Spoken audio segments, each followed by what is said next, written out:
We are fortunate today to be selected in discussion with Lester B. Pearson.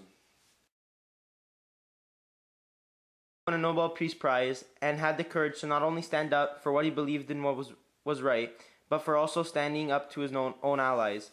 He stopped them from further invading Egypt, as well as possible future wars nationally. He is an incredible man and a great role model to all citizens of not only Canada, but to all the nations around the world.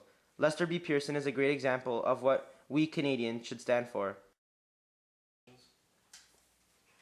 Oh, so Lester, why did you feel that you needed to take charge and to separate the two sides instead of leaving them to fight? Well, you see, I felt that the canal in Egypt played a huge role in society globally. This canal is a vital shipping link from the Middle East and towards Europe. It goes from one continent to the other, including our nation's allies in Europe. I feel that as a neutral country at the moment, that we don't want to alienate our allies, but yet we don't want to leave Egypt to fend for themselves against some of the world's most powerful nations. Instead of taking sides as usual, compared to the previous wars of World War I and World War II, the UN, including Canada, sent peacekeepers to not only keep peace between the outraged countries, but to also prevent a future war from happening. Because of the time period that we're in, anything can spark a potential war. By me not stopping these countries in fighting, the Soviet Union might have stepped in to support a number of their allies. By the Soviets stepping in, this would have caused the Americans to step in.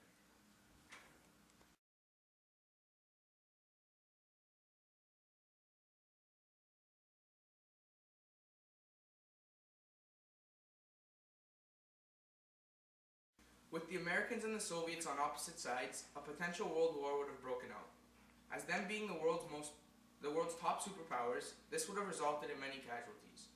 So yes, I feel that if I hadn't taken charge, the whole world would have been in turmoil. You talk about preventing a future war, which would have come with many struggles. If you could pick one word that would describe how you overcame those struggles and prevented a war, what would it be? I were to pick one word that would describe how I overcame my struggles and achieved this great accomplishment, it would be perseverance. The reason for this being is because nothing happens without failure.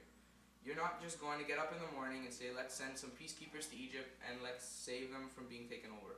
First of all, it takes time, and second of all, we're not just dealing with some up and running countries. They were pretty powerful nations capable of many things, and they were also our allies, which made it as though we were betraying them. Perseverance is the most accurate word that would be able to describe the situation that we're in for many reasons. One may be that instead of actually relying on the peacekeepers to do their job, which they did very well, we would have had to believe. If we would have woken up and just thought that we're going to do this that we're going to lose from the start, we wouldn't have accomplished anything. Unless you don't believe, you'll not succeed, because a positive attitude means everything in society today. Since we as Canadians are right in between the United States and the Soviet Union, we always have to live life in fear of what's going to happen next. What's also unique about perseverance is that it teaches you to never give up. Even if the odds are not in your favor, that shouldn't bring you down, because as long as you keep trying, you will eventually succeed. And that's just what we did. We kept trying in order to keep things right, but to also not further spark anything else. We believed in ourselves as well as never giving up. Lester, you mentioned many reasons how and why you achieved this. So now, how do you feel that this is significant towards not only yourself, but also to Canadians? First off, I'd like to start off by saying that this is the most significant time in my life. I have overcome many odds, and I feel that this is important because it shows how when nations come together to fight for what they believe in, you can achieve anything. What I find was the most significant about this is that the United Nations is used to help other countries around the world when they are in danger or when they're in need of help. And that's just what we did. We showed that in the world you're faced with many hard decisions, and the one being in this case is that we should fight or should we try and keep peace. By us making the decision of keeping peace, we showed that you don't have to always accomplish everything by ways of fighting and by ways of violence to show that you're the top male.